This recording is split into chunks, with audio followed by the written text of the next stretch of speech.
Ok, merci.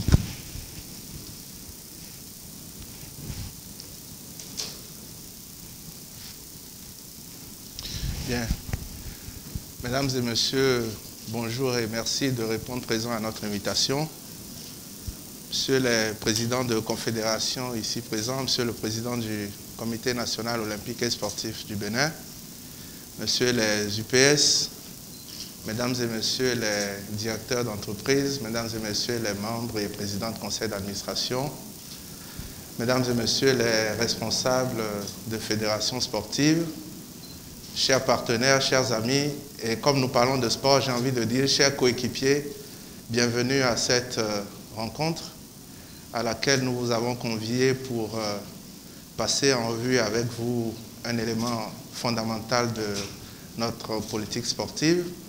C'est la réforme relative aux sociétés sportives qui permettra enfin, en tout cas nous l'espérons, à chacune de vos entreprises d'opérer dans l'animation du sport professionnel et ceci de façon convenable. C'est une séance d'échange. Dans un premier temps, je vous ferai une petite présentation liminaire en quelques slides et à la suite de cette présentation, vous aurez bien évidemment la parole pour poser toutes les questions qui pourraient vous traverser l'esprit. Je voudrais rappeler à votre aimable attention que dans la lettre d'invitation qui vous a été adressée, nous avons dit que cette séance serait l'occasion pour nous d'aborder tous les détails liés à la création des clubs par les sociétés, par les entreprises privées, mais aussi les détails liés à la participation de ces clubs-là dans les différents championnats. Et donc, dans mon propos, vous verrez bien que ces points-là seront abordés.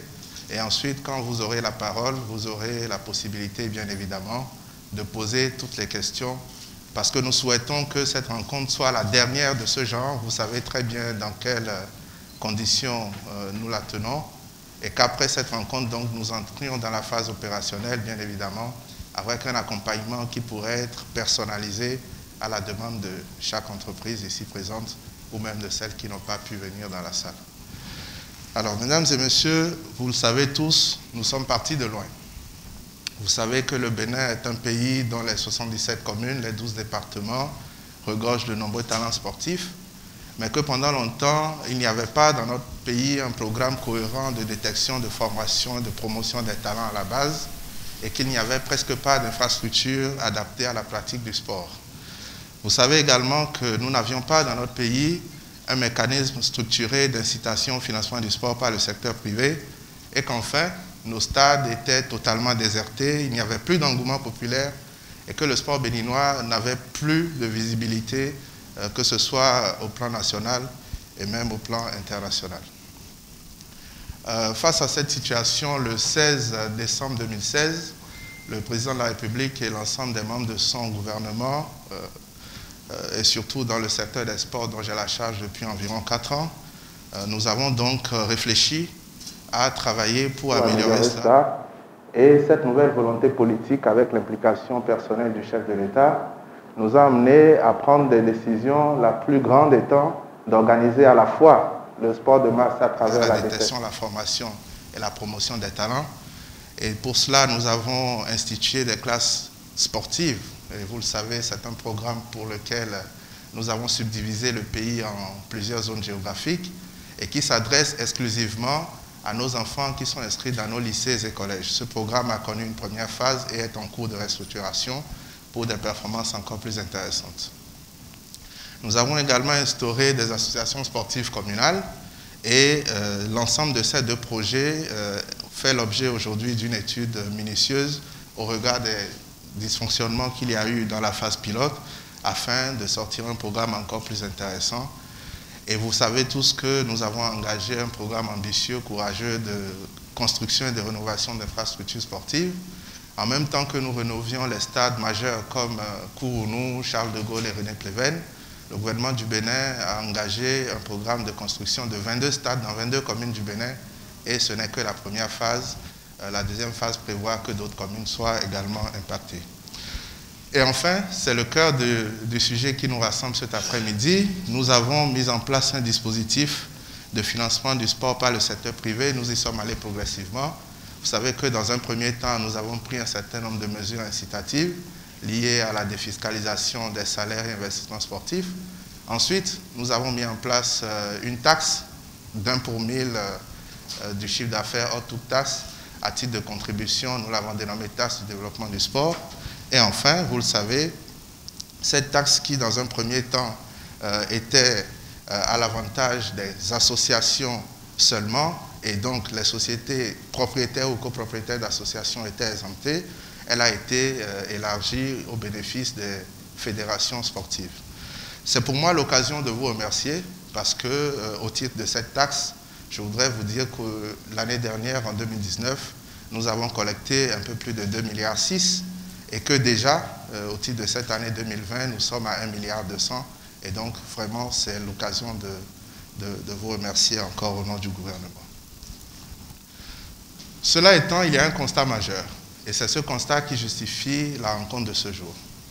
Le premier constat, c'est qu'il y a une forte tendance des entreprises à s'acquitter de la taxe plutôt que de créer leur club. Évidemment, c'est un réflexe normal pour des hommes d'affaires. Ça coûte moins cher d'avoir à payer une taxe qui est 1 pour 1000 que de créer sa propre association sportive. Et le deuxième constat que nous avons fait, c'est que la plupart des entreprises qui ont la volonté d'aller au-delà de l'équivalent des 1 pour 1000 ne se sont pas engagées parce que conduire un projet sportif n'est pas forcément dans leur cœur de métier. Et les quelques compétences internes qui sont passionnés de sport n'ont pas pour métier essentiel la conception et la conduite d'un projet sportif professionnel. Il y a également une préoccupation qui nous a été remontée, c'est que la plupart des entreprises qui étaient prêtes à s'engager nous ont demandé dans quel championnat et à quel niveau. Évidemment, on ne fait pas des investissements à ce niveau-là pour jouer dans des divisions inférieures quand on sait que l'organisation du sport telle qu'elle est jusqu'à l'heure où je vous parle dans notre pays implique que quand on crée son association, on commence à des niveaux parfois inférieurs selon la discipline. Et enfin, la grosse problématique de la visibilité. Notre championnat est timidement diffusé sur quelques chaînes et il n'y a pas de visibilité suffisamment forte pour motiver une entreprise à venir investir et à espérer un retour en termes d'image et autres. Alors nous nous sommes demandé comment faire pour faciliter la participation des entreprises afin de leur permettre de tirer le plus grand profit, d'abord au plan administratif. Entre une entreprise qui doit continuer à faire son métier et le besoin de conduire un projet sportif, comment est-ce qu'au plan administratif, nous rendons les choses faciles pour vous? Ensuite, au plan sportif, comment faisons-nous pour qu'une entreprise qui s'engage tire le maximum de profit au plan sportif? Et enfin, bien évidemment, parce que les entreprises sont des entreprises commerciales, comment faisons-nous pour que leur visibilité sur ce plan-là soit renforcée à travers leur participation à ces projets sportifs que nous leur demandons de faire? Nous avons donc élaboré un modèle qui, très humblement, vous apportera toutes les réponses. C'est le modèle que nous n'inventons pas, bien évidemment, mais que nous adaptons à notre contexte. C'est le modèle des sociétés sportives. Je voudrais, pour votre information, dire qu'il existe globalement 3 façons de le faire. Il y a la possibilité d'avoir une entreprise unipersonnelle sportive à responsabilité limitée, et je ne vous ferai pas l'affront de vous expliquer ce que ça veut dire. Ensuite, on a la possibilité d'avoir une société anonyme à objet sportif, c'est ce qui s'appelle les SAOS. Et enfin, on a la possibilité d'avoir une société anonyme sportive professionnelle. Et c'est à dessein que nous l'avons mis en gras, parce que le modèle que nous allons adopter est un modèle qui est plus proche de la société anonyme sportive professionnelle, qui par ailleurs est le modèle le plus évolué dans le monde aujourd'hui. Il y a des pays qui ont fait le parcours étape par étape, qui sont partis des entreprises unipersonnelles, qui ensuite ont traversé les sociétés anonymes à objet sportif et qui aujourd'hui ont senti le besoin d'avoir des sociétés anonymes sportives professionnelles, les SASP. Et je peux vous dire que dans certains pays qui sont très évolués dans la professionnalisation des sports, beaucoup de sociétés anonymes à objet sportif se sont déjà transformées en sociétés anonymes sportives professionnelles. Alors, tout ça, c'est très simple. Il y a un principe de base. Le principe de base, c'est que l'entreprise crée une société sportive. Cette société sportive, c'est le véhicule qui va porter le projet sportif. Alors, lorsque l'entreprise crée sa société sportive, nous avons franchi l'étape administrative. Il y a maintenant le besoin que cette société opère un club. Il n'y a qu'aujourd'hui, dans la plupart des pays, et c'est quelque chose qui est plus ou moins conventionnel partout dans le monde, ce sont les associations qui sont reconnues par les différentes fédérations. Et donc, la mise en place du modèle implique que la société sportive qui a été créée par l'entreprise signe une convention avec l'association qui, elle, est loi 1901, donc comme toutes les associations classiques, et qui, elle, est détentrice du numéro d'affiliation à la dite fédération. C'est ce mécanisme de signature de convention qui permet d'opérer le projet comme un business, contrairement au principe établi qui est que les associations loi 1901 ne doivent pas opérer des business. Donc si dans notre pays et dans plusieurs pays, les entreprises sont restées en marge du mouvement sportif et se sont contentées de faire du sponsoring, pendant que les associations ont acheté et vendu des joueurs, en fait, nous n'étions pas en train de faire ce qu'il fallait. Parce que vous le savez tous, une association loi 1901, c'est bien mis à but non lucratif. Et donc, normalement, quand on est association, on n'est pas censé gagner de l'argent. On n'est pas censé acheter des joueurs, on n'est pas censé vendre des joueurs.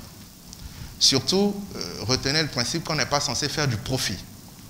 Et donc, comment faire en sorte que dans ce souci, cette volonté de professionnalisation, les entreprises qui sont des opérateurs commerciaux puissent avoir la possibilité de conduire le projet comme ils conduisent leur entreprise, puisque notre logique est de dire que celui qui fait son investissement doit être rentable, non seulement en termes de résultats sportifs, mais aussi et surtout en termes, nous le souhaitons, de résultats économiques. Alors, par cette convention qui est signée, l'entreprise exploite tous les attributs de l'association sportive et opère entièrement et exclusivement le club professionnel. Et donc, je donnerai un exemple, puisque tout le monde regarde occasionnellement le foot. Quand vous entendez dire que les Qataris sont propriétaires du PSG, c'est une entreprise, c'est une société sportive qui achète la partie club professionnel du Paris Saint-Germain et qui l'exploite exclusivement, mais qui ne devient pas propriétaire du véhicule de base qu'était l'association Paris Saint-Germain qui a été constituée. Et donc, pour prendre un exemple dans notre pays, si demain, je vais prendre un club qui est imaginaire pour ne pas faire de jaloux, si Omeki FC de Avrancourt est une équipe, une association qui évolue dans un championnat et que Novotel SA veut entrer dans ce championnat professionnel, alors Novotel SA crée Novotel Sport, c'est la société sportive. Novotel Sport va signer une convention avec Omeki FC.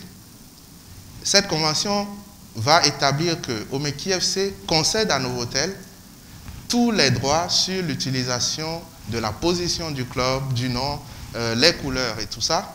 Et en échange, Omeki FC va garder le droit d'animer la partie amateur, puisque l'association mère, détentrice du numéro d'affiliation garde le droit d'utiliser la partie amateur. Et donc, la partie professionnelle qui est détenue par la société sportive va établir dans la convention un montant symbolique, et vraiment très très symbolique, qui va financer la partie amateur qui sera opérée par l'association sportive. Je pourrais donner d'autres détails si vous avez des questions de compréhension.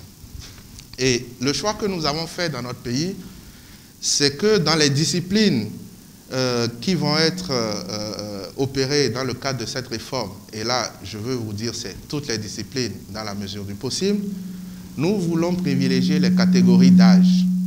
Et donc, dans la convention, lorsque une entreprise commerciale qui a créé sa société sportive devient l'opérateur de... on va prendre ça.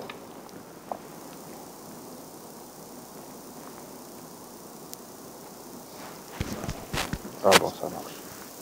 Bien. Lorsque l'entreprise commerciale qui a créé sa société sportive et qui a signé une convention avec une association devient donc propriétaire de la partie professionnelle, la convention établit... Merci. Merci beaucoup.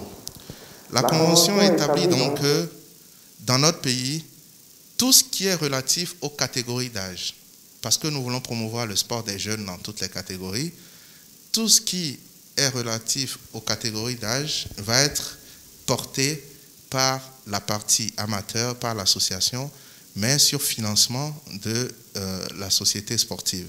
Mais une fois encore, c'est totalement symbolique, ce n'est rien du tout et l'État ne manquera pas d'être présent à vos côtés. Et nous avons également voulu ajouter une dimension importante, c'est la partie relative au sport féminin.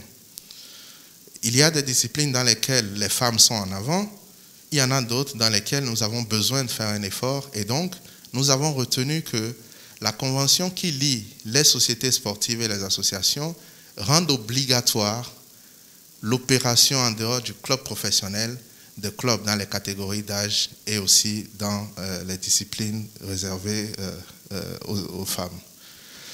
Alors, je vous dirai un mot sur l'actionnariat de la société sportive. Plusieurs modèles sont possibles. Plusieurs personnes morales peuvent s'associer. Une personne morale peut être toute seule. Une personne morale peut s'associer à une personne physique. Ou plusieurs personnes morales peuvent s'associer à plusieurs personnes physiques. Ou plusieurs personnes physiques peuvent s'associer. L'essentiel, c'est de constituer ce qui s'appelle une société, comme toutes les sociétés que vous connaissez. La cession des parts s'opère au niveau des sociétés sportives comme dans une SA. Si demain, vous voulez incorporer de nouveaux actionnaires, cette discussion se fera entre celui qui a porté le projet, qui l'a amené au niveau où il se trouve, et les nouveaux actionnaires qui sont censés rentrer. Mais attention, puisque, vous le savez tous, dans le cas où le numéro d'affiliation appartenait à une association et que la convention a permis à l'actionnaire, à l'investisseur d'opérer la société, le club professionnel, ceci ne peut pas se faire sans que l'association ne soit autour de la table.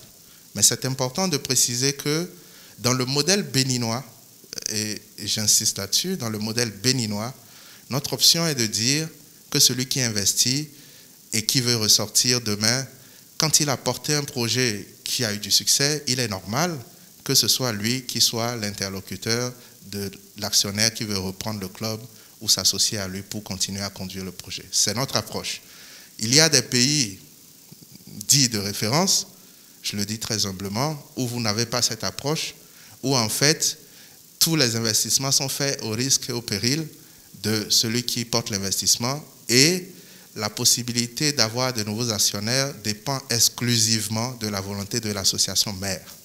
Nous n'avons pas fait ce choix, nous avons fait le choix d'un business model qui opère vraiment comme une entreprise, comme une SA, où on entre et on sort en discutant avec les actionnaires de la société.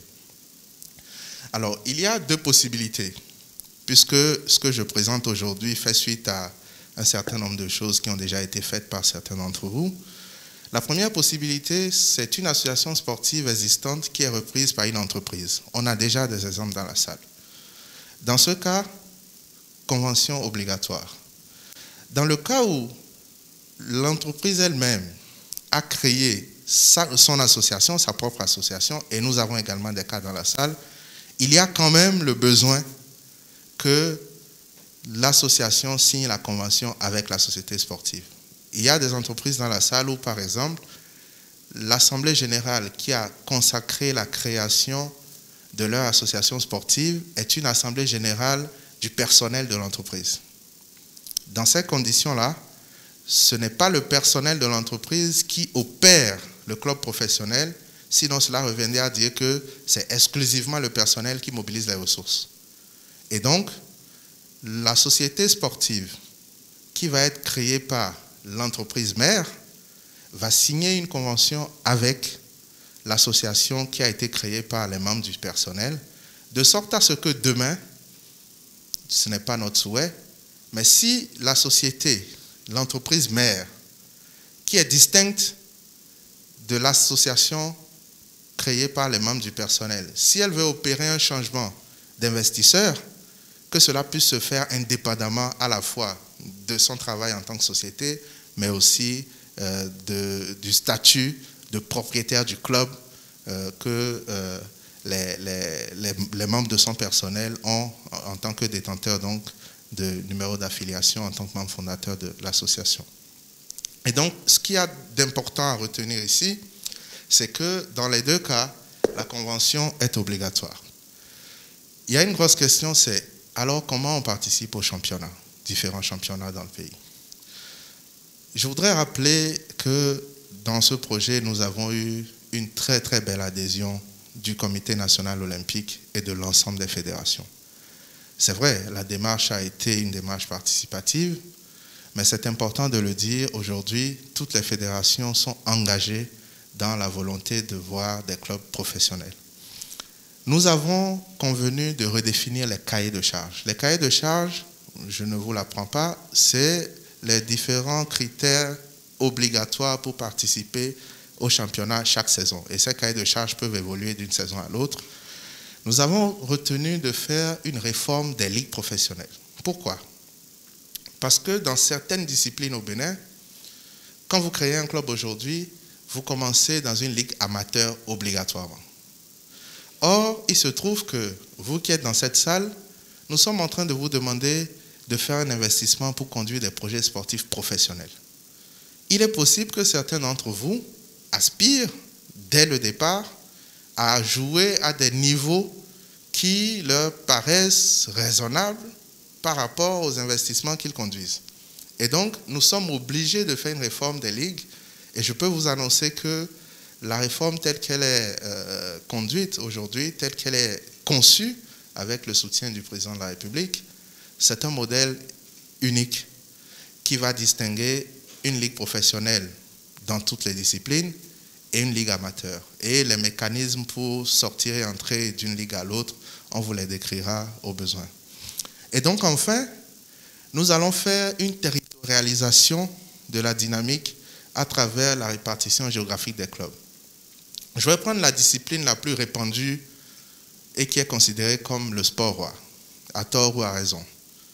Je suis le père de tous les sports et donc ce n'est vraiment pas partisan ce que je dis, c'est juste pour schématiser. Quand vous prenez aujourd'hui les championnats de première, deuxième et troisième division de football au Bénin, vous avez au total 54 clubs engagés. Mais ces 54 clubs n'impactent que 27 communes du Bénin. Quand vous prenez les autres disciplines, handball, basketball, volleyball par exemple, vous avez une forte volonté de déployer les disciplines partout dans le pays. Vous avez des efforts de création de ligues qui respectent tout au moins les anciens départements, nous les appelons ligues régionales, et vous avez chaque année un petit effort qui est fait, et je veux les remercier au passage, pour améliorer la participation des Béninoises, des Béninois, des sportifs de tous les départements aux différentes disciplines. Mais il faut reconnaître que la plupart des clubs performants se retrouvent dans une seule partie du territoire, et ce n'est pas bien. Ce n'est pas bien parce que vous observez bien que malheureusement, ce qui est considéré comme football basketball, handball, athlétisme, volleyball, karaté, etc., professionnels, attirent moins de monde que les petites compétitions qui sont organisées par les acteurs politiques ou ce que nous appelons au Bénin les bonnes volontés et qui rassemblent plus de monde dans nos contrées. Et donc, nous avons conscience qu'il y a un besoin des populations dans chaque localité de s'approprier une dynamique. Et donc, nous voulons que dans cette réforme qui est proposée, non seulement nous professionnalisons tout l'ensemble, mais il est important que quand on dresse la carte de tous les clubs professionnels, toutes disciplines confondues, que le pays soit convenablement couvert. Alors, qu'est-ce que nous allons faire, nous, État? D'abord, nous allons mettre à disposition des infrastructures. Vous savez qu'il y a déjà un certain nombre qui sont en construction. Et nous avons validé avec Monsieur le Président de la République la possibilité d'affecter certaines infrastructures à des entreprises qui seraient propriétaires de clubs professionnels. Et donc, si le projet sportif sur lequel nous allons vous accompagner est un projet cohérent, bien, si nous sentons une bonne envie d'avancer, il est possible que nous puissions vous concéder une des infrastructures que nous avons construites nous-mêmes et que cette infrastructure soit transformée comme votre quartier général. On pourrait dire nous sommes dans le stade de telle ou telle équipe, toutes disciplines confondues. Mais bien évidemment, si on vous concède une infrastructure, il faut l'entretenir et donc cela pourrait être assorti d'un petit contrat d'entretien qui, ma foi, ne poserait aucun problème. Nous allons également mettre en place une unité d'appui au niveau du ministère et qui va conduire avec vous les projets sportifs. Je l'ai dit tout à l'heure, les entreprises ont la volonté, mais n'ont pas toute l'expertise. Et même quand il y a des passionnés au sein des entreprises, il y a des étapes techniques pour lesquelles nous avons besoin d'être à vos côtés, ensemble avec le comité olympique et les fédérations. Et donc, ce pôle d'experts va s'occuper de la conduite du projet, de l'assistance à conduite du projet pour chacun de vous, avec évidemment une volonté de servir chacun selon ses besoins, selon ses requêtes. Et nous avons retenu dans une première phase de recruter des directeurs sportifs qualifiés que nous allons vous proposer pour conduire vos différents projets. Ce sont des profils qui ne feront l'ombre d'aucune contestation, mais qui, bien évidemment, seront soumis à votre validation avant que vous ne puissiez les engager pour conduire vos projets.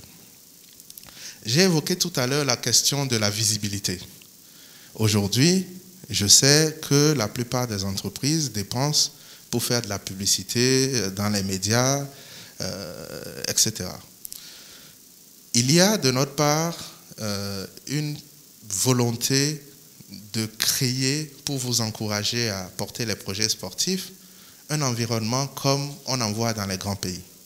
Et donc, nous avons décidé de mettre en place une unité de production des contenus sportifs qui va diffuser les matchs de nos différents championnats, toutes disciplines confondues, dans des standards internationaux sur toutes nos chaînes et éventuellement, nous y travaillons sur des chaînes internationales. Et donc, quand on devient propriétaire d'un club, à partir d'aujourd'hui en tant qu'entreprise, il faut savoir qu'on ne dépensera plus rien pour être vu tous les week-ends tant qu'il y a des championnats qui se jouent et partout dans le pays. Évidemment, toute la partie sponsoring vous revient et nous envisageons plus loin que les droits télé vous reviennent comme c'est le cas dans plusieurs pays. Et c'est aussi l'une des raisons pour lesquelles nous avons préféré que tout de suite, nous puissions opérer à travers les sociétés sportives qui auront le droit de faire tout ce genre de transactions. Nous allons augmenter les récompenses que nous mettons en place en tant qu'État. Vous savez que le gouvernement du président Talon a fait beaucoup d'efforts en termes de subventions aux différentes fédérations. Aujourd'hui que les entreprises vont être propriétaires des clubs, nous allons réorienter notre façon d'intervenir. Par exemple, il sera possible que l'État dise « Moi, je donne tel montant aux 12 premiers de chaque discipline, de chaque championnat, chaque année. » Il sera possible que l'État s'associe à un sponsor majeur. Et là, je parle de sponsor et pas de propriétaire de société sportive, pas d'actionnaire de club, pour dire « Je suis l'actionnaire majoritaire du championnat de telle discipline et je donne tel montant aux champions chaque saison. » Et la combinaison de ce que mettront les sponsors et ce que l'État souhaite mettre pourrait atteindre des niveaux qui rendent rentable l'investissement qui est fait en amont par les actionnaires qui opèrent le club professionnel.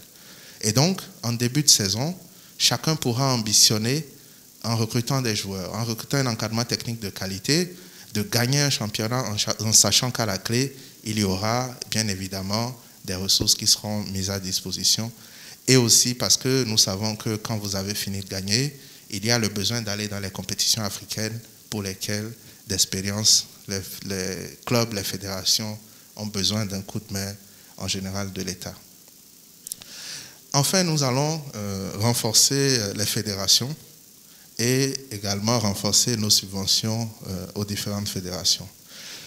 Alors, globalement, je voudrais, tout en sachant que vous avez bien pris note, vous demander de retenir essentiellement que nous aurons désormais des sociétés sportives, que ce sont ces sociétés qui opèrent les clubs professionnels, que l'opération des clubs professionnels confère tous les droits à la société sportive et qu'en échange, la société, dans la convention, précisera à quelle hauteur et comment elle finance la partie amateur et le sport féminin. Et que pour participer aux différents championnats, nous allons opérer avec les fédérations une réforme des ligues professionnelles et que cette réforme va permettre des championnats de niveau plus intéressants, que la visibilité va être augmentée parce que nous allons prendre sur nous de mettre en place cette unité et là-dessus, nous sommes déjà à une phase opérationnelle. Le personnel a été déjà recruté, les personnes vont être formées et vont pouvoir produire les contenus sportifs comme vous voyez sur une chaîne internationale dont le directeur est sûrement dans cette salle, mais comme je n'ai pas le droit de faire de publicité, en tout cas, c'est exactement ce que vous regardez chez vous les week-ends, les soirs, à l'occasion des compétitions majeures des autres continents. Nous aurons de l'animation sportive sur toute l'étendue du territoire national. Nous encouragerons la plupart d'entre vous à diversifier leur implantation géographique de sorte à ce que tout le pays soit impacté. Nous allons affecter des infrastructures à certains d'entre vous, pas tous, ou individuellement ou en groupe, mais une fois encore sur la base de contrats d'entretien. Nous allons renforcer le rôle des fédérations. Nous allons continuer et de façon permanente à appuyer les sociétés que vous allez constituer, le comité olympique qui est un partenaire de très très longue date et aussi les fédérations sportives. Nous allons créer un organe de surveillance, c'est important. Cet organe qui sera multipartite, vous, nous, comité olympique, fédération, va regarder comment tout ça se déroule et de façon très gentille va procéder aux différents ajustements quand cela sera nécessaire. Et enfin, nous avons décidé de faire une autre réforme dans notre pays qui fera, nous le croyons, du Bénin un modèle, c'est que nous allons harmoniser le système de délivrance des licences sportives. C'est sur une plateforme unique que l'ensemble des fédérations se feront délivrer les licences des différents sportifs qui sont dans les différentes associations, dans les différents clubs professionnels qui opèrent dans chaque fédération. Cela a deux avantages. Le premier, c'est que nous allons enfin avoir un répertoire national des sportifs béninois, en sachant qui sont les professionnels, qui sont les amateurs. Et le deuxième avantage, c'est que le Bénin montrera la voie dans ce qui s'appelle la lutte contre la tricherie dans les âges. Parce que quand on va entrer dans ce système, toute votre carrière, vous avez un numéro unique qui vous suit et que vous soyez transféré ici ou ailleurs, on saura qui vous étiez.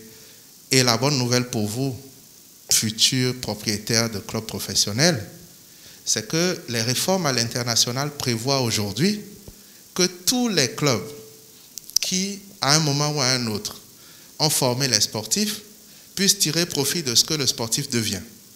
Donc si un jeune joueur, de quelle discipline que ce soit, formé à un moment ou à un autre dans l'un de vos clubs professionnels, joue dans un club majeur, que ce soit en NBA, que ce soit dans un championnat européen de telle ou telle discipline une fois encore, à chaque fois qu'il est transféré, il y a un pourcentage établi qui revient à ce qu'on appelle le club formateur. Et donc, nous avons imaginé le modèle pour l'étendre à toutes les fédérations béninoises vous pourrez demain, et ceci jusqu'à la fin de la carrière de tous ceux qui seront passés par vos clubs, récolter des bénéfices de ce qu'ils engrangeront à chaque fois que leur niveau augmentera d'un club à l'autre. Donc voilà globalement, mesdames et messieurs, ce que j'avais à vous dire. Ce dernier slide est un slide de remerciement, mais j'aimerais attirer votre attention là-dessus. Ce n'est pas parce que je préfère le cyclisme, même si j'aime beaucoup, mais c'est parce que vous voyez des coureurs engagés. Et quand vous faites attention, il y a à l'extrême droite, à votre droite, un coureur qui porte les couleurs du Bénin et qui est concentré. Je ne dis pas quelles sont les nationalités qui sont devant. Vous les voyez bien, il y a quelques pays qui sont considérés comme, de façon classique, les pays phares. Et vous voyez ce coureur avec les autres du Bénin qui sont en train de prendre leur élan pour dépasser tous les autres avant la ligne d'arrivée. C'est ce que j'espère réaliser avec vous à partir de maintenant. Merci beaucoup.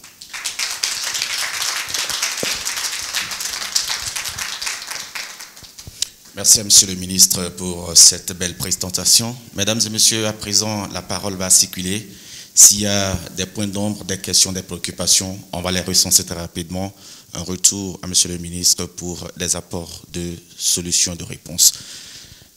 Déjà à ma droite, est-ce qu'il y en a qui souhaitent prendre la parole pour des préoccupations?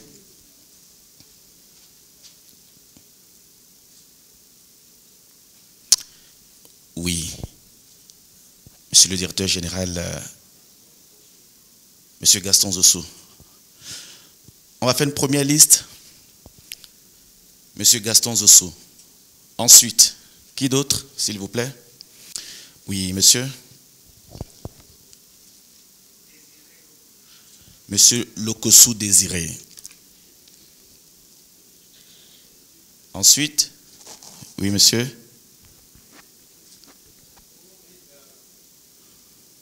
Monsieur Bernard Onoué.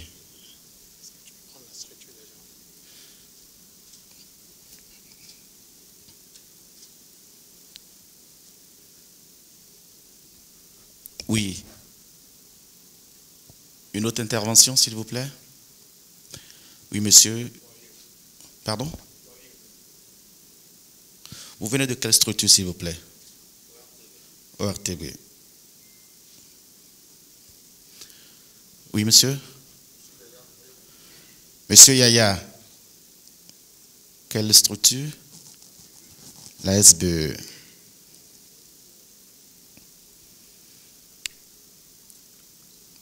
On s'arrête là pour cette première liste.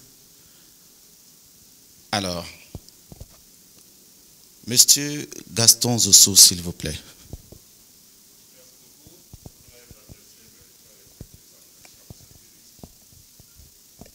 Dire que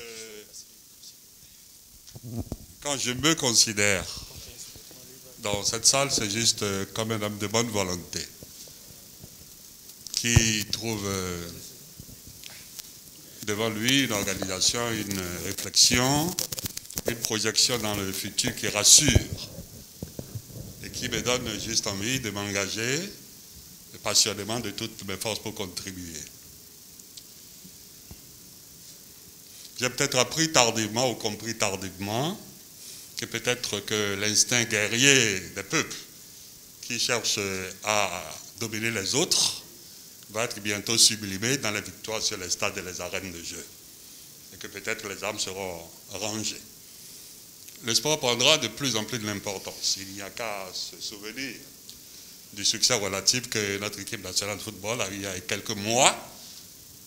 Moi, je ne savais pas que nous avions une patrie. Ce que j'ai vu, c'était émouvant. On a besoin de consolider tout cela. Et si devant nous, nous avons un État qui fait de la prospective, qui fait des stades, qui conduit des réformes et nous invite à nous y engager, nous sommes complètement clairs. Nous sommes des personnes, je ne dirais pas de bonne volonté, mais des personnes éperdument engagées à venir et à jouer chacun dans la position qui est la nôtre, le rôle que vous nous demanderez de jouer. Juste une nuance. Moi, je voudrais demander, devant les témoins de conséquences ici, de l'assistance. Mon gros défaut, j'aime pas faire demain ce que je peux faire aujourd'hui.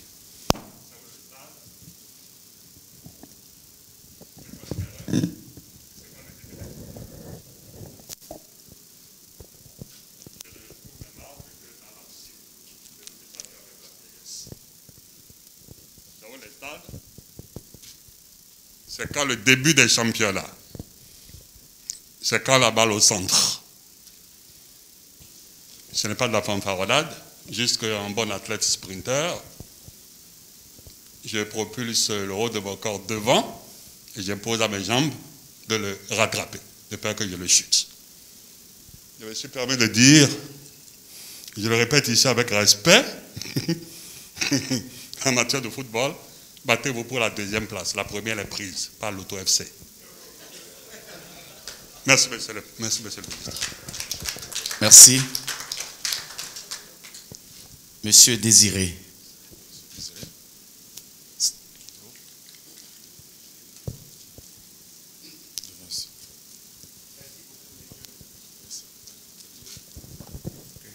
Merci beaucoup, monsieur le ministre. Je m'appelle Désiré Lekoussou. Je viens de la compagnie Souno Assurance Vie Bénin. Ma question est celle-ci.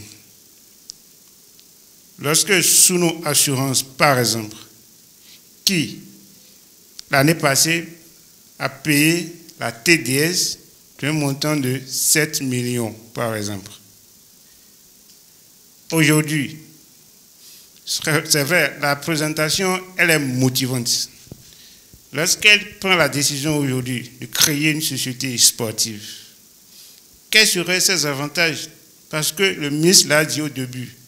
Quand on fait nos calculs, c'est vrai, la taxe sur le sport, pour le développement du sport, n'est pas une charge pour nous, les sociétés, qui n'ont pas un club.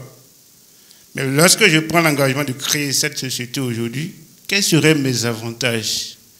Parce que les promoteurs, les directeurs généraux que nous avons, quand ils font leurs calculs, ils voient que c'est mieux pour eux de payer les 1 millième et de continuer, au lieu de commencer par gérer les charges d'un club, qui ne sont pas faciles. Ça, c'est un. Ma deuxième question. Lorsque, au lieu de créer, je décide de supporter une équipe, alors que l'article qui a stipulé la taxe pour le développement du sport a déterminé un montant de charge qu'il ne faut pas dépasser avant que cette charge ne soit déductible. Lorsque je prends l'engagement de supporter un club, est-ce que lorsque je ne dépasse pas ce montant, je ne déduis pas? Ou bien quand je vais dépasser le montant, quelle serait la suite? Je vous remercie. Merci à vous. Monsieur Bernard Ounovi.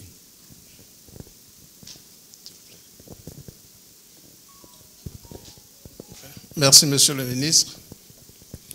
Je voudrais d'abord vous féliciter pour cette présentation.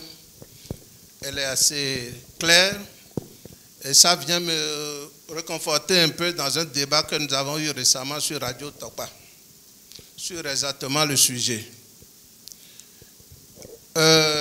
La Fédération béninoise de football annonce par exemple à partir de la saison prochaine 2020-2021 le professionnalisme.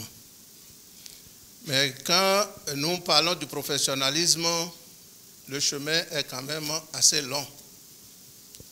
Nous savons que pour parler de professionnalisme, il faut un cadre institutionnel. Le cadre, nous pouvons dire que ce cadre institutionnel existe. Et ça commence par ce que vous faites déjà au niveau du ministère des Sports.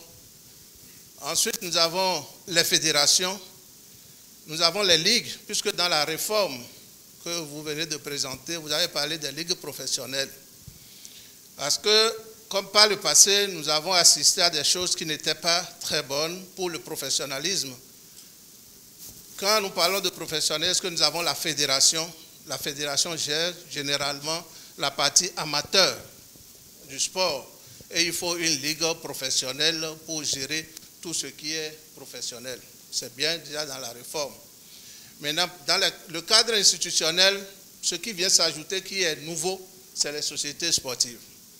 Parce que nous avons les associations qui existent déjà, qui participent à des championnats d'une manière ou d'une autre. Mais le cadre nouveau, c'est les sociétés sportives. Et nous devons comprendre très bien ce que nous voulons faire, parce que dans votre présentation, vous avez dit que des entreprises peuvent créer des sociétés sportives, si j'ai bien compris. Maintenant, une entreprise privée qui existe déjà, qui a ses règles de fonctionnement et tout, je voudrais qu'on éclaircisse un peu comment cette entreprise privée qui existe va-t-elle créer une société encore sportive selon les règles en la matière, puisque nous sommes dans l'OADA, puisque nous disons que le modèle qui se rapproche de ce que nous voulons faire, c'est la société anonyme sportive professionnelle. Et la création d'une société anonyme répond bien à des règles, et comme dans notre espace, nous devons nous référer au test de l'OADA. Et là, ça va amener ces entreprises qui existent déjà à se référer peut-être à un notaire pour la création d'une société. Parce que nous savons qu'au niveau du GUF, la création d'entreprises répond à beaucoup d'autres critères. Mais particulièrement de la société anonyme, c'est que nous devons faire référence à un notaire. Comment cet arrimage peut se faire? Et maintenant, quand nous parlons dans les apports de l'État, vous avez dit que désormais, nous devons avoir un modèle de licence pour toutes les fédérations. Mais je n'ai pas cru entendre parler de la direction nationale de contrôle administratif, financier et juridique des sociétés sportives ou des associations sportives. Parce que là, ça, c'est un problème. C'est un problème dans la mesure où des entreprises vont accepter d'investir. Maintenant, s'il n'y a pas un mécanisme pour assurer la gestion administrative, puisque toutes nos fédérations ont de réels problèmes aujourd'hui qui tournent autour de cette gestion-là. Et dans votre présentation également, je crois que vous avez mis l'accent beaucoup plus sur les entreprises privées. Maintenant, je voudrais savoir, et les entreprises publiques, quelle serait leur participation? Puisque le message que vous nous avez adressé dans le courrier, je représente le Conseil national du patronat du Bénin. Dans le message, vous avez invité les entreprises publiques, parapubliques et privées. Mais tout le développement m'a semblé que c'est sur les entreprises privées, si j'ai mal compris. Maintenant, les entreprises privées qui vont constituer ces sociétés sportives, nous savons également qu'en dehors de ces entreprises privées, il y a des clubs qui participent déjà au championnat d'une manière ou d'une autre. Ces clubs aussi peuvent constituer des sociétés sportives. Ça veut dire que dans le championnat, nous aurons ces sociétés sportives créées par les entreprises et nous aurons également les sociétés sportives créées par des clubs. Et vous avez répondu à déjà une préoccupation, mais je voudrais revenir dessus parce que c'est ressorti dans le débat qu'on a eu sur Radio Tokpa. Comment ces entreprises qui créent les sociétés sportives ou qui créent directement leur association sportive pour participer au championnat, comment vont-elles rentrer dans le championnat? C'est un problème dans la mesure où, au niveau de certaines fédérations, pour dire particulièrement fédération de football, les clubs qui sont là, à la première division, je crois qu'ils sont 18, et en deuxième division, 16 ou un nombre.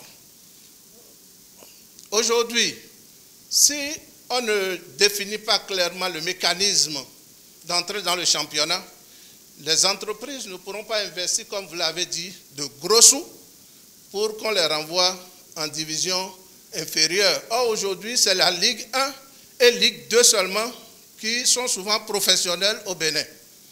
Ça veut dire que si je suis une entreprise, j'investis, je rentre dans le championnat, j'entends jouer les premiers rôles. Est-ce que les clubs qui sont là aujourd'hui avec la fédération comprennent ce mécanisme-là pour aller vers ce que vous avez dit, le cahier de charge.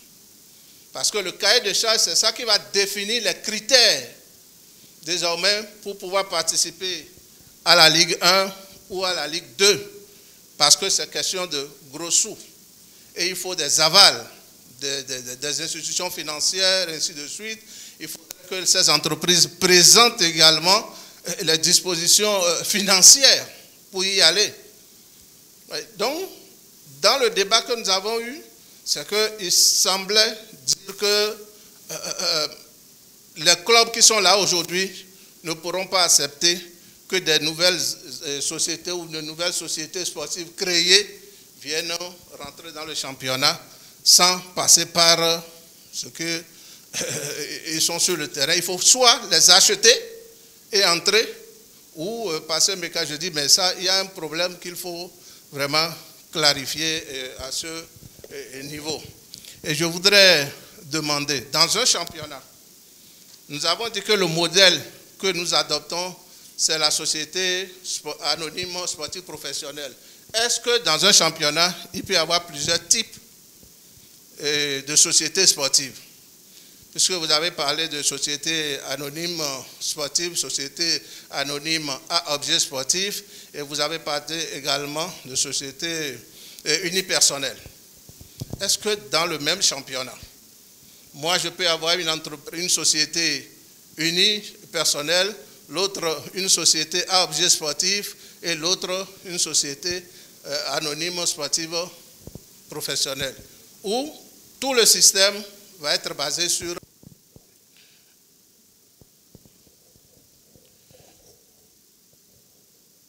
Bon, et tout à l'heure, dans la présentation également, dans la partie où vous avez fait le principe général, où vous avez parlé de la création de la société sportive par l'entreprise.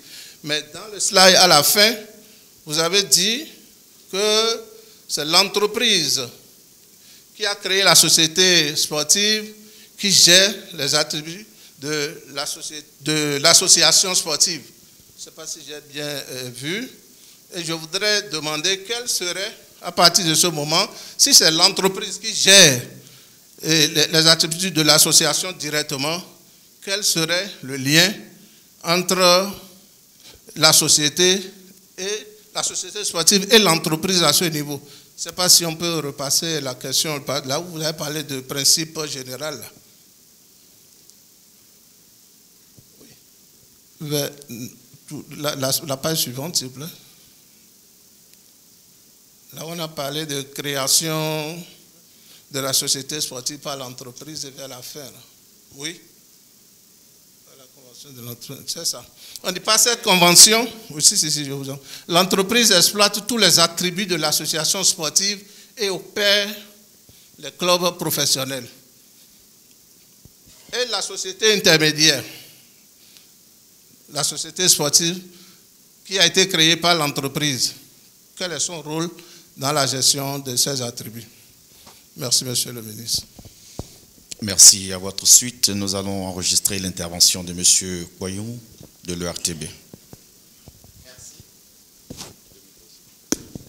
Je vous remercie, Monsieur le ministre, et votre cabinet pour l'approche qui dresse la piste à entreprendre. Ma première préoccupation, c'est de savoir comment l'expertise sera mise à la disposition des clubs pour les accompagner dans la création de la société anonyme sportive professionnelle. Mon deuxième intérêt, quelle est la période de mise en place de cette réalisation? Puisque l'a dit un de mes prédécesseurs, que le championnat particulier du football est annoncé pour bientôt. Est-ce qu'ils auront le temps de réaliser cette société anonyme sportive professionnelle? Maintenant, ma dernière question, c'est comment va être faite la répartition géographique des clubs? Les critères sont-ils déjà définis ou à définir? Je vous remercie. Merci beaucoup. À présent, Monsieur Yaya.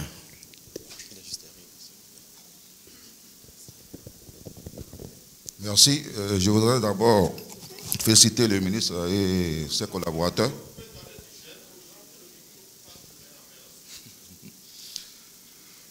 Pour la présentation faite. parce qu'effectivement, ce qui a été présenté est assez clair. Moi, c'est un cas concret. Bon, pour ceux qui suivent le championnat, ils savent que la SB2E a déjà une équipe, l'Énergie Sport, qui participe au championnat. Donc, de façon concrète, si j'ai bien compris la présentation qui a été faite, donc il est question, maintenant que la SB crée une société sportive qui va maintenant gérer le club, ou bien comment ça va se passer. Parce que nous savons, effectivement, le ministre l'a rappelé, l'Énergie Sport, en fait, c'est une équipe qui a été créée sur la base de la loi 1901 et dont les dirigeants sont choisis par le personnel de la société. Et évidemment, le ministre l'a dit, effectivement, bon, l'Énergie Sport a déjà eu quand même la chance de participer à même des championnats au niveau sous-régional, africain et autres. Il est souvent question, quand nous sommes à ce stade-là, que des problèmes évidemment de financement se posent. Et souvent, c'est contre Vents et Marées que cette équipe-là participe à ce championnat africain. Maintenant, ce qui est pensé et qui a été présenté, et je voudrais donc que le ministre nous le confirme, il s'agit donc maintenant de créer une société sportive qui va se charger maintenant de gérer cette équipe-là, ou bien comment ça va se passer concrètement. Donc ça, c'était ma préparation. Je vous remercie. Merci beaucoup, M. Yaya. Monsieur le ministre, c'était le dernier intervenant pour cette première liste.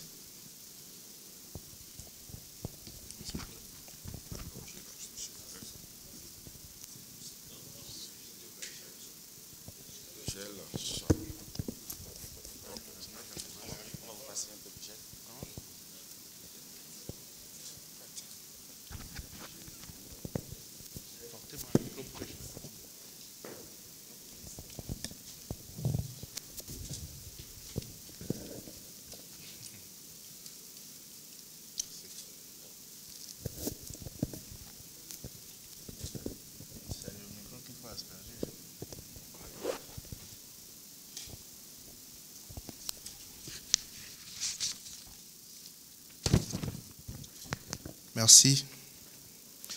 D'abord, je voudrais dire que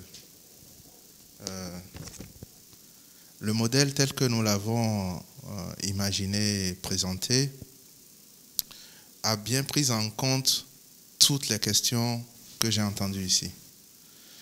La démarche a été une démarche patiente, méthodique, étape par étape. Et nous avons nous-mêmes, et d'ailleurs c'est la façon de travailler de notre gouvernement, nous avons nous-mêmes eu un regard critique sur le modèle. Nous l'avons regardé dans tous les sens pour voir quelles pourraient en être les limites. Et c'est pour ça que j'ai dit tout à l'heure que le modèle qui est présenté, qui sera opéré, sera un modèle unique, un modèle qui tire le meilleur de toutes les belles expériences partout dans le monde, et qui, bien évidemment, s'inspire des dysfonctionnements qu'on a pu observer dans les différents modèles classiques. Monsieur Zossou, directeur général de la Loterie nationale, l'assistance, c'est tout de suite. Et vous savez bien que vous êtes vous-même la preuve que cette assistance est déjà opérationnelle entre vous et nous. Le message que j'ai aujourd'hui est un message pour tout le monde, mais j'ai indiqué qu'il y avait des cas particuliers. Vous l'avez entendu dire que l'autosport est déjà premier du championnat et vous demande de vous organiser pour la deuxième place. J'espère que la réponse sera dans cette salle, mais nous avons effectivement accompagné les entreprises qui avaient été identifiés après la rencontre avec le chef de l'État. Nous les avons accompagnés et nous sommes disponibles pour continuer à vous accompagner. Donc, je veux dire de la façon la plus ferme, la plus formelle possible, que l'assistance, c'est vraiment tout de suite et à tout moment. Les stades, ils sont dans les 22 communes en cours de finalisation. Ils sont dans les communes du Bénin, il y en aura d'autres. Et c'est quand les débuts des championnats, c'est la saison prochaine. Et je voudrais que ça soit bien compris. Ceux qui suivent attentivement l'actualité se souviendront qu'en février 2020, nous avons eu, avec le président du comité olympique ici présent et l'ensemble des présidents et responsables des fédérations, une séance au cours de laquelle nous avons déjà acté les différents principes en ce qui concerne le rôle des fédérations et les changements à opérer dans les différents cahiers de charges ainsi que l'organisation des ligues professionnelles. Aucun dirigeant de club ne peut être contre une réforme qui dit que désormais tous les joueurs ont un salaire, que tous les encadreurs ont un salaire, que le club démarre sa saison avec un budget qui est voté par des actionnaires et que le club va compétir en espérant gagner dans un environnement qui est plus assaini, qui est transparent, où l'État met des infrastructures et met un accompagnement avec de la visibilité aux frais de l'État. Je pense que, bien au contraire, ce que j'observe, c'est, en tout cas de la part de ceux qui étaient déjà dans le secteur, un engouement encore plus fort que je n'espérais. Mais je vais quand même, dans un souci de transparence, partager avec vous les inquiétudes qui avaient été exprimées et les réponses que nous y avions apportées à l'époque. Alors, si Sunu, qui paye déjà 7 millions au titre de la taxe, et je vous remercie encore, crée sa société, quels seront les avantages? Vous avez la réponse. Aujourd'hui, Sunu a un budget sponsoring. Aujourd'hui, Sunu dépense pour sa visibilité. Si j'ai bonne mémoire, c'est Sunu qui met les lumières à la place des martyrs à chaque fin d'année. Et donc, Sunu recherche de la visibilité. Lorsque ces guirlandes, ces lumières sont mises et que les gens prennent des photos, Sunu en tire un profit quelconque. Je vois bien, étant plus ou moins du métier, le logo qui est mis au fond. Ce que nous vous offrons, c'est la possibilité de passer partout dans le pays parce que le club qu'opère Sunu suscite l'engouement partout dans le pays. Et c'est le modèle qui est partout dans le monde, qui veut que quand une entreprise opère dans un domaine qui rassemble autant de monde, autant d'engouement, autant de joie que le sport, que l'entreprise en tire les profits. Donc, les profits sont énormes. Et même, l'État, à travers tout ce que nous mettons en place, augmente cette possibilité de tirer des profits. Et donc, ma réponse sera celle-là, mais je pense qu'au fur et à mesure, vous le réaliserez vous-même. Alors, ce que je voudrais dire, c'est que vous avez la possibilité d'être plusieurs associés. On n'est pas obligé d'être seul. Vous pouvez vous associer à plusieurs pour opérer les clubs professionnels. Et enfin, il n'y a pas de montant plafond déductible ou non. C'est une question qu'on peut clarifier.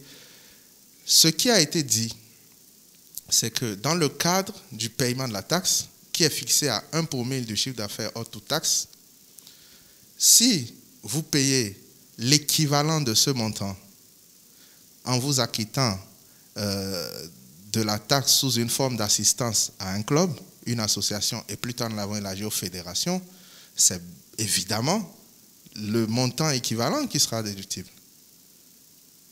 Si vous ne voulez pas faire ça, vous opérez vous-même votre association, vous opérez ensemble avec d'autres, et en ce moment, vous êtes sous un autre régime, dont je donnerai plus tard les détails aux différentes personnes. Donc, c'est celui qui paye la taxe paye à hauteur du montant de la taxe, et c'est ce qui est déductible. Celui qui opère un club seul ou associé à d'autres, il est dans un autre régime, et en ce moment, ce qui est systématiquement déductible, c'est déjà ce qui est à hauteur de la taxe, et pour la partie supérieure, nous vous donnerons les détails opérationnels. Alors, Monsieur Ounouvi, je vous remercie. C'est un sujet que vous connaissez très, très bien. Je vais quand même répondre à certaines des interrogations que vous avez évoquées et qui, en fait, je le sais, sont aussi portées par certaines personnes dans le milieu.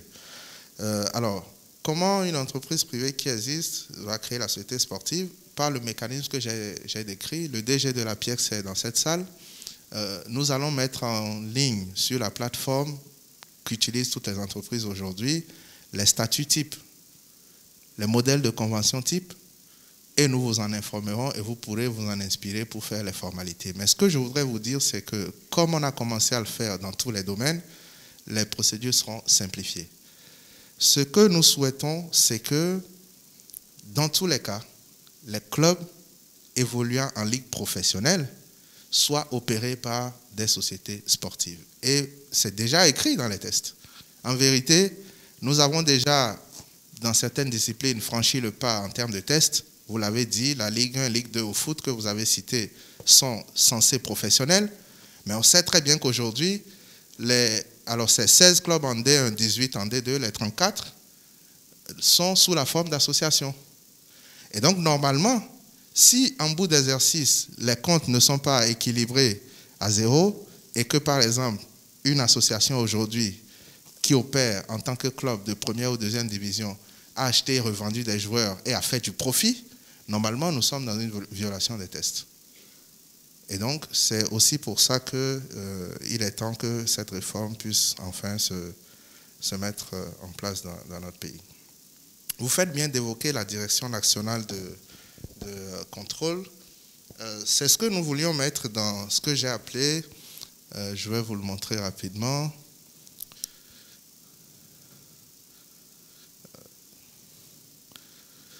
l'organe de surveillance. Nous allons plus loin qu'une direction. L'avant-dernier point, c'est création d'un organe de surveillance composé de l'État, des sociétés sportives et du comité olympique qui est la fêtière des fédérations. Et donc, bien évidemment, quelqu'un, quelque part, une institution, un organe, quelque part, va surveiller tout ça, s'assurer que ça se déroule bien. Et je voulais le dire gentiment, en tout cas, s'assurer que tout va bien se passer. Je n'ai pas envie de dire sanctionner quand ce n'est pas bon, on n'en est pas à cette étape. Le modèle a été imaginé vraiment pour que les choses se passent de façon convenable. Alors, j'ai souvent dit entreprise et quelquefois entreprise privée à dessein. Dans la salle, il y a 3 types d'entreprises. Il y a les entreprises publiques, il y a les entreprises privées qui exercent avec un agrément de l'État, et il y a les entreprises privées. On a pris un échantillon et c'est pareil, c'est conforme à ce qu'on avait fait lorsque le chef de l'État lui-même avait présidé les rencontres avec un échantillon d'entreprises. Et donc, tout le monde est concerné, comme vous l'avez vu dans le courrier que nous avons signé. Voilà. Alors, grosse question, j'y ai répondu également, mais je sais pourquoi vous insistez. Comment les entreprises rentrent dans le championnat? Qu'est-ce que nous pouvons faire d'autre? Je vous regarde droit dans les yeux. On ne peut pas faire autrement. Parce que ce qui va améliorer le niveau, ce qui va faire que la CAN 2019 ne sera pas une petite parenthèse, ce qui va faire que ça continue, c'est la professionnalisation. Si chaque joueur peut aller s'entraîner parce que son salaire est garanti, parce qu'on recrute des encadreurs de haut niveau, parce que la loterie dit je vais être champion et que les gens disent on va te répondre, celui qui sera nommé sélectionneur, il aura de la bonne graine. Si nous mettons des jeunes dans les classes sportives, si nous mettons des académies, si nous construisons des infrastructures, si nous avons la ligue professionnelle où les gens qui signent un contrat pro jouent et la ligue amateur où vous avez tous les jeunes qui ont envie d'être professionnels. Si chaque année, les clubs peuvent aller dans les communes, regarder les jeunes, détecter des jeunes, les signer, je pense que nous aussi, nous pourrons désormais, sans avoir le cœur qui bat, aller au stade en étant sûr que nous allons gagner nos matchs. Et donc, ça part de ce principe de base que vous connaissez bien. Il faut que le championnat national soit un championnat de qualité dans toutes les disciplines. Et pour faire ça, il faut absolument régler la question des sociétés sportives. Il n'est pas interdit à un individu, personne physique, qui est passionné de sport, comme c'est le cas aujourd'hui, la plupart des associations sont détenues par des mécènes. Je l'ai dit tout à l'heure, c'est ce que nous appelons des personnes de bonne volonté. Il ne lui est pas interdit d'opérer à travers une société sportive. Vous créez votre société et puis vous respectez les règles, vous opérez votre club et tant que vous validez ce qui doit l'être en termes de critères du cahier de charges, vous participez aux différents championnats. C'est vraiment un modèle très très flexible. Je l'ai dit, plusieurs personnes morales plus personnes physiques, plusieurs personnes physiques. Le modèle sera vraiment très très simple et c'est un modèle harmonisé en effet, mais qui tient compte des tests de l'OHADA et tout le reste. Évidemment, on ne peut pas faire les choses sans respecter les règles. Et donc, nous aurons une réforme de la Ligue. Et vous avez dit une phrase rapidement, c'est une question de gros sous. Non, c'est une question de volonté, c'est une question d'organisation. Gros sous, c'est relatif. Vous savez, nous avons regardé de près les 500 premières entreprises du Bénin. Et en vérité, elles dépensent plus dans autre chose pour moins d'impact. Il y a des entreprises dans cette salle dont le budget, comme budget publicité annuel, dépasse ce qu'il faut pour opérer un club et être champion. Ensuite, j'ai dit que nous serons présents parce que nous aussi, nous allons mettre des ressources. Et enfin, je sais que si aujourd'hui, nous faisons toutes ces réformes et que je dis dans cette salle, qui est-ce qui a envie d'être le sponsor officiel du championnat d'élite de telle ou telle division, à partir du moment où c'est diffusé à la télé tous les week-ends, à nos frais, à partir du moment où ça rassemble du monde dans des stades qui sont flambant neufs, à partir du moment où dans toutes les communes, les gens s'identifient à telle ou telle association, à tel ou tel club, je sais que ceux qui analysent les budgets au niveau des conseils d'administration, au niveau des directions des entreprises, diront tout de suite, il vaut mieux aller dans cette direction. Et quand je vais dire qui veut venir pour être sponsor officiel, qui veut donner 200 millions chaque année aux champions de telle ou telle discipline, je sais qu'on va avoir des propositions sur la table. Donc, en la matière également, je voudrais vous rassurer, nous pensons vraiment que le modèle y tiendra et que toutes les disciplines vont pouvoir connaître une certaine éclosion. Alors, comment l'expertise sera mise à la disposition des clubs? Je vous ai dit, et vous pouvez le considérer tous comme un serment du gouvernement, c'est un service sur mesure. Chacun viendra, dira quelles sont ses ambitions, quel est son projet, et nous allons mettre en place les solutions qui faciliteront la conduite de ce projet sportif. Mais ce qui est déjà évident, nous avons de l'expertise disponible. Monsieur Jean-Marc Adjovi-Bokor est juste à votre droite. On ne le présente plus en la matière, c'est quelqu'un qui a fait de grandes choses. Nous avons un autre expert qui nous a déjà aidé dans les réflexions liées à la réforme de la Ligue professionnelle pour certaines disciplines, Luc Dayan, qui est un grand monsieur que certains connaissent, ainsi de suite. Et donc, la ressource humaine, la compétence, l'expertise pour accompagner, elle est disponible et c'est à qui sollicite. En tout cas, le DG Apiex aussi est dans la salle. Toutes les parties administratives, sportives, visibilité, elles ont été travaillées. Nous pouvons apporter un minimum d'accompagnement. Période de mise en œuvre, nous y sommes. Cette séance est, comme je l'ai dit, la dernière où nous partageons les détails, les informations. Il y a des choses qui sont déjà en cours et donc nous sommes déjà en pleine mise en œuvre. Après, si vous voulez savoir à quand le premier club professionnel dans le premier championnat, je vous réponds à partir de la saison sportive prochaine. Alors, comment va se faire la répartition géographique, les critères? Il n'y a pas de critères figés. Disons que ce sera une incitation. Ce sera de la suggestion gentille. Mais je sais que ceux qui analysent les stratégies dans chaque entreprise savent où se trouve l'intérêt, où se trouve l'engouement.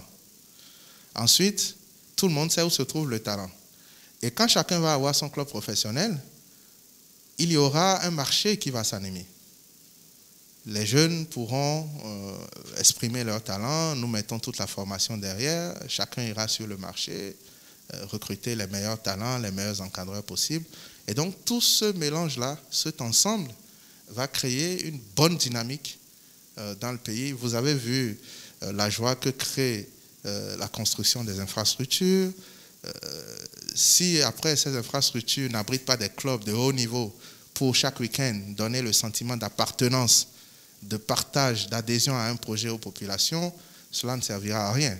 Et donc, les critères ne sont pas figés, mais nous espérons pouvoir impacter avec votre accompagnement les différents pôles. Alors, je finirai par M. Yaya. Est-ce que la SB2E doit créer une nouvelle société sportive? Oui. Mais c'est tout simple. Énergie, sport, aujourd'hui est une association de loi 1901. Ceux qui sont les actionnaires, les membres de l'association, c'est le personnel. Mais lorsque Énergie va jouer le championnat, c'est sur le budget de la SB2E qu'on joue et pas sur le budget des membres fondateurs de l'association 1901. Donc vous voyez bien vous-même que si demain Énergie doit répondre à ce qu'a dit le DG de la loterie et que Énergie veut augmenter son potentiel sportif en recrutant et autres, il faut un véhicule, il faut une institution pour porter cette partie-là. Si demain, après des années de succès, vous voulez vous associer à d'autres, vous aurez la possibilité, en opérant les changements d'actionnaires au niveau de la société sportive, d'opérer cela. Et si un jour, c'est important de le dire, si le projet énergie ne marche pas, parce que les autres supplantent le championnat, il est possible qu'un autre actionnaire vienne et que les membres de l'association 1901 restent propriétaires du numéro d'affiliation, mais qu'on prenne un autre actionnaire et qu'on l'incorpore. Alors voilà globalement ce que je voudrais apporter comme réponse. J'espère avoir clarifié les inquiétudes des uns et des autres. Je ne sais pas s'il est prévu une deuxième liste d'intervenants. Moi, je suis à votre disposition si c'est le cas. Sinon, je resterai à votre disposition là où je travaille et puis également dans vos locaux parce que notre démarche est aussi de venir à vos côtés pour partager avec vous tous vos projets, toutes vos ambitions et vous aider à les réussir. Donc, je vous laisserai s'il y a d'autres intervenants, sinon je ferai le mot de conclusion. Merci. Merci à vous, Monsieur le Ministre. Quelques doigts encore en l'air. Ça va être, s'il vous plaît, la dernière liste. Oui, monsieur. Oui, monsieur, au fond. Le tonton qui m'aidait pour la balade du micro, vous êtes où, s'il vous plaît?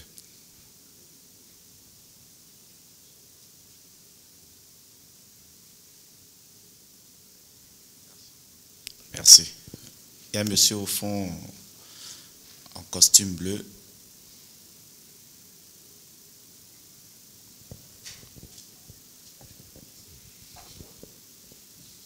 Merci, Monsieur le Ministre. Fatih Oukoles, président Énergie FCSBE. Alors, toutes mes félicitations, parce que le monde évolue, on doit évoluer avec.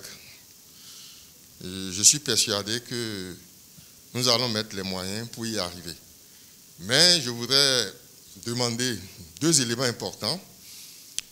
Le premier, c'est par rapport à la création de la société sportive. Qu'est-ce que le ministère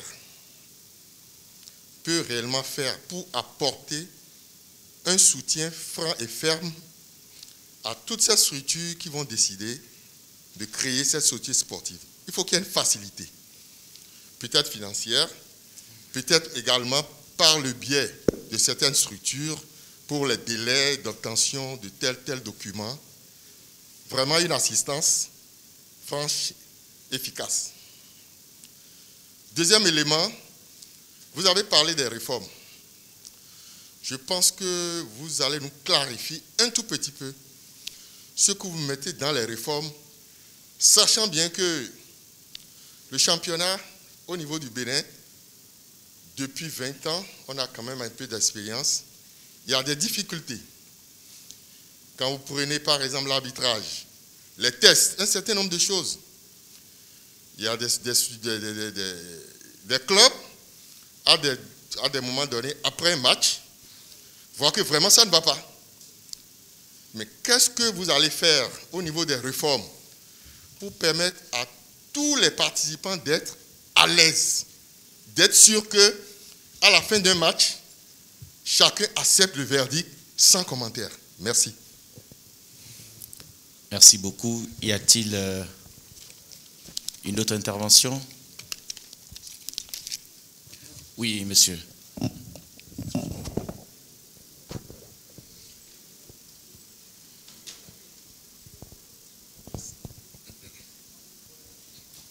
Mon nom c'est Sagoran Alfred, je suis de Saham Assurance.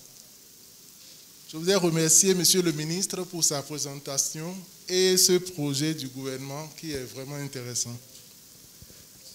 Je voudrais demander d'abord, est-ce qu'il y a une documentation fondamentale par rapport à tout ce qui est en cours comme projet? pour qu'au-delà de cette séance, nous puissions nous intéresser à ça pour mieux comprendre tout le projet. Et deuxièmement, en matière de sport au Bénin, on avait beaucoup peur de nos sportifs parce qu'ils nous émerveillent jusqu'à un niveau donné et après ils chutent. Est-ce qu'aujourd'hui, il y a un encadrement? Bon, en fait, c'est un projet d'encadrement qui est en cours. Est-ce qu'il y a une juridiction? Parce qu'en voulant investir, il faut s'assurer de tout l'encadrement nécessaire. Une nouvelle entreprise qui n'avait pas une équipe de football ou bien quelque équipe que ce soit, qui veuille investir aujourd'hui, quel encadrement juridique lui est garanti pour qu'il puisse investir sans difficulté? Je vous remercie. Merci beaucoup. Ah, Monsieur Bernard, vous revenez. D'accord.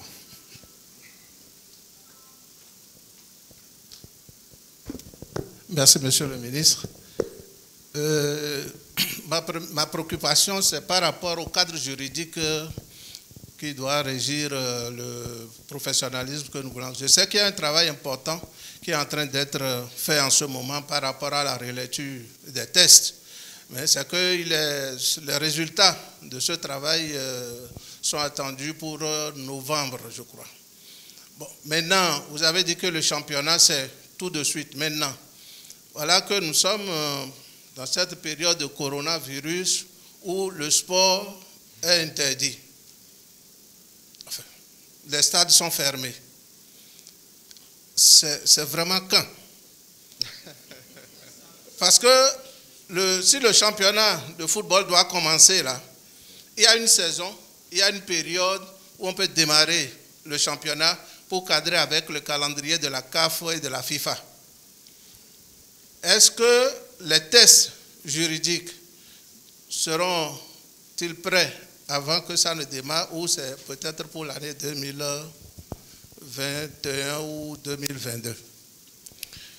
Maintenant, je me mets dans mon manteau d'ancien footballeur pour dire le professionnalisme a ses avantages et ça assure la carrière des anciens internationaux. Mais est-ce que le professionnalisme que nous voulons faire, est-ce que ça va permettre véritablement à nos footballeurs ou à nos sportifs de se prendre en charge après leur carrière? Est-ce que dans les dispositions, le mécanisme qui est en train d'être mis en place, est-ce qu'on ne va pas prévoir quelque chose pour que nos anciens, nos internationaux, après leur carrière, qui ne vivent pas la situation qu'ils vivent aujourd'hui? C'est déplorable quand vous allez vers ces anciennes gloires, des gens qui ont mouillé le maillot, qui sont des ambassadeurs, qui auraient pu mourir même sur le stade ou frapper d'invalidité à vie. Après, il n'y a plus de suivi. Ceux qui ont la chance d'avoir quelque chose aujourd'hui, c'est ceux qui jouaient et qui travaillaient en même temps dans des sociétés. Donc ceux-là, après leur carrière de football, ils ont continué par travailler à gagner un salaire. Mais ceux qui se sont adonnés au football uniquement, avec quel salaire dans le professionnalisme béninois pourront-ils se prendre véritablement en charge? Donc, le mécanisme juridique qui va être mis en compte, je crois bien que ça va prendre en compte ce volet pour que nous n'ayons plus d'internationaux dans les rues après leur carrière. Merci beaucoup, monsieur le président. Merci, monsieur Bernard. Un autre intervenant juste derrière.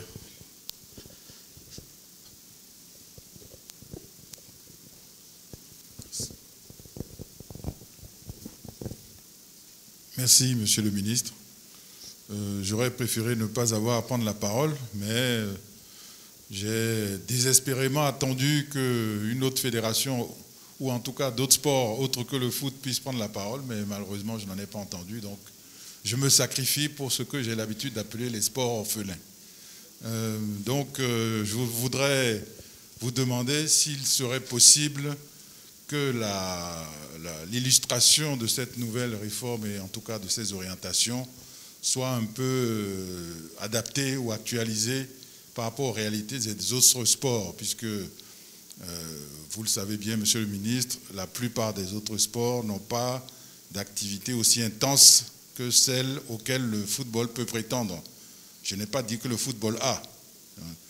Donc, je voudrais vous demander respectueusement que peut-être une autre séance un peu plus orientée vers ces sports-là soit peut-être organisée, ou en tout cas qu'une information un peu plus spécifique leur soit communiquée pour voir dans quelle mesure elle pourrait se fondre et s'adapter à ces réformes-là.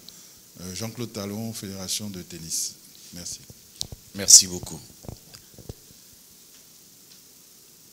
Je crois, Monsieur le ministre, c'est la toute dernière intervention de cette seconde liste. Merci. Bien, merci beaucoup.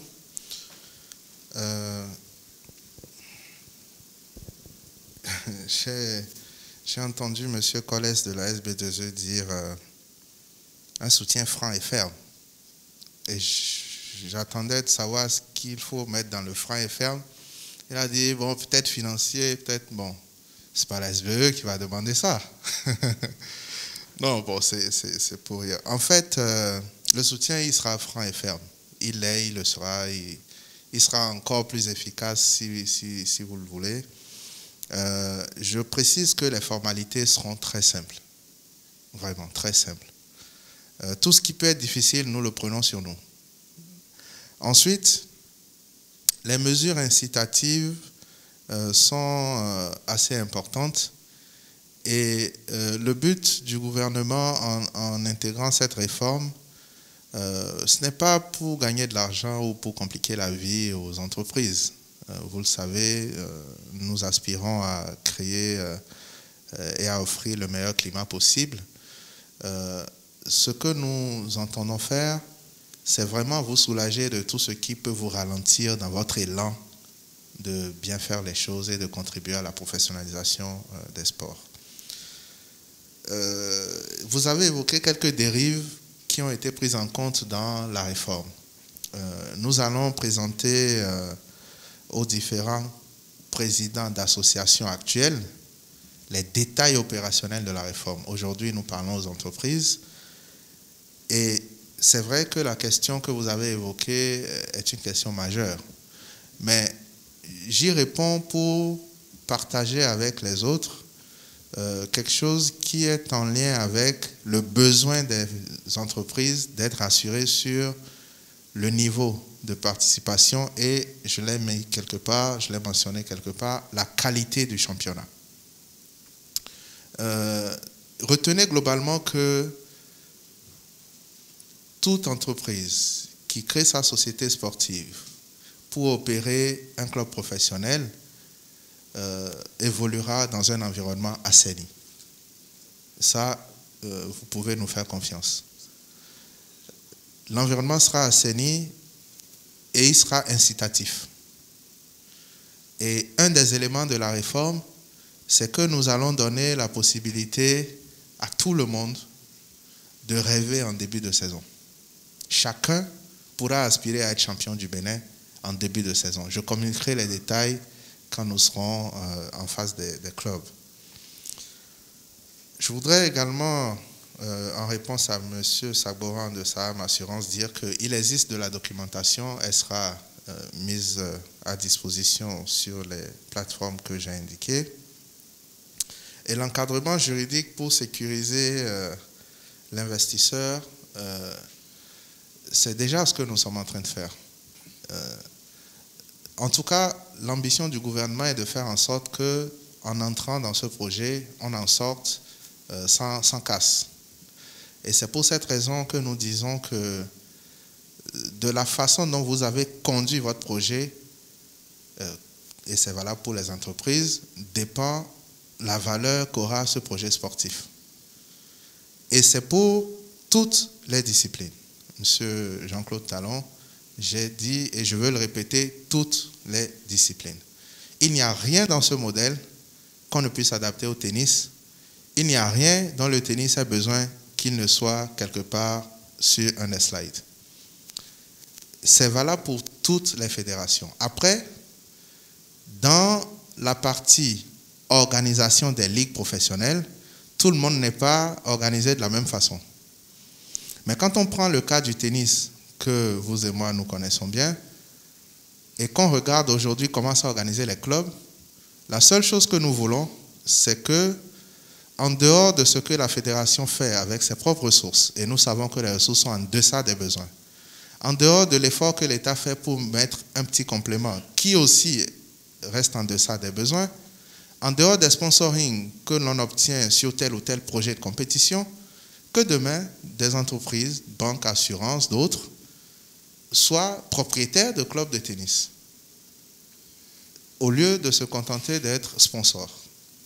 Et donc, je veux préciser que même si dans les interventions, certains intervenants ont tendance à évoquer le foot, ce n'est pas du tout parce qu'il y a une préférence pour telle ou telle discipline, c'est parce que le foot est l'une des disciplines pour lesquelles il y a une règle établie qui dit qu'une nouvelle association créée commence en régional. Et donc, c'est toujours en lien avec à quel niveau allons-nous évoluer si nous faisons l'investissement que cette question apparaît. Sinon, c'est vraiment une réforme pour l'ensemble des disciplines sportives. Je finirai par M. Ounouvi. Vous avez demandé, c'est vraiment quand? Et je vous réponds, c'est vraiment la saison prochaine. Vraiment, vraiment. Vous avez dit vous-même la chose, la crise sanitaire. La crise sanitaire, elle a chamboulé tous les projets. Aujourd'hui, la fenêtre qu'indique la CAF et la FIFA pour tenir les championnats, nous sommes obligés de la regarder de près. Les compétitions statutaires qui n'ont pas bougé pendant des années aujourd'hui ont été bougées. Et vous savez bien que les clubs, vous avez évoqué vous-même cette réunion du comité exécutif qui a évoqué la professionnalisation à partir de la saison prochaine. En vérité, dans leur cas, enfin, ou je vais dire dans votre cas, puisque vous avez pris votre manteau de footballeur, nous n'inventons même rien. C'est déjà dit qu'en Ligue 1 et en Ligue 2 au Bénin, c'est un championnat professionnel. Mais nous voulons simplement que ça soit respecté. Et pour éviter que ce soit un mécène qui un matin se retrouve en difficulté et abandonne tout le monde, commence à faire des forfaits et perturbe le championnat, pour éviter que ce soit lui, que ce soit à sa seule discrétion, nous demandons que désormais ce soit des personnes morales commerciales, avec un projet en début de saison, cohérent, une transparence sur les contrats, les budgets, et puis de l'incitation pour faciliter tout ce qui peut vous encombrer, et de l'incitation pour encourager la compétition sportive. Et donc, le calendrier est adapté. Ensuite, dans le modèle que nous allons proposer de la Ligue professionnelle, les agendas, le calendrier de la saison va être modifié pour tenir compte du nombre de clubs, pour tenir compte d'un certain nombre de changements majeurs. Je ne dévoilerai pas tous les détails opérationnels de comment se déroulent les prochaines ligues professionnelles, puisque ça varie d'une discipline à l'autre. Ce que je dirais de façon globale, c'est que dans toutes les fédérations, on aura désormais une ligue professionnelle où chaque athlète, chaque sportif et chaque encadreur sera lié par un contrat à une société sportive. Et on aura, d'autre part, une ligue amateur, un championnat amateur qui sera cofinancé par l'État, les propriétaires des sociétés sportives qui prennent donc en exploitation les attributs au titre de club professionnel et qui sera opéré sous le contrôle bien évidemment des fédérations, les ligues professionnelles devant opérer la partie professionnelle comme c'est le cas dans tous les pays du monde. Et donc les tests seront prêts et enfin la question de l'après-carrière, c'est une préoccupation dans plusieurs domaines. Une des pistes de réflexion que nous avons avec la CNSS, c'est de voir comment, pendant qu'on a un contrat enfin convenable, on cotise pour préparer la sortie du joueur. Et donc, j'y répondrai en une phrase. L'après-carrière dépend du pendant-carrière. Si vous êtes bien payé pendant votre carrière, j'ai bien le sentiment que l'après est bien plus sécurisé que l'époque où vous n'êtes pas bien payé, et ceci parce que votre salaire dépend du confort personnel d'un individu qui opère un club. Je finirai en vous remerciant tous de votre présence, en disant que nous espérons que vous serez nos porte-parole auprès des autres, en rappelant que nous restons disponibles pour continuer à vous accompagner, et en vous disant enfin que c'est un jour important, c'est un jour majeur. C'est à dessein que nous avons choisi la date du 31 août. C'est le dernier jour du mois de commémoration des 60 ans d'indépendance de notre pays. Et donc nous souhaitons que, au moment où le soleil se lève demain, chacun sache que le Bénin s'inscrit définitivement dans une direction nouvelle, de professionnalisation dans l'intérêt de nos jeunes, dans l'intérêt de notre pays, et une fois encore pour que le sport participe au Bénin révélé. Merci à chacun, merci à tous, à bientôt.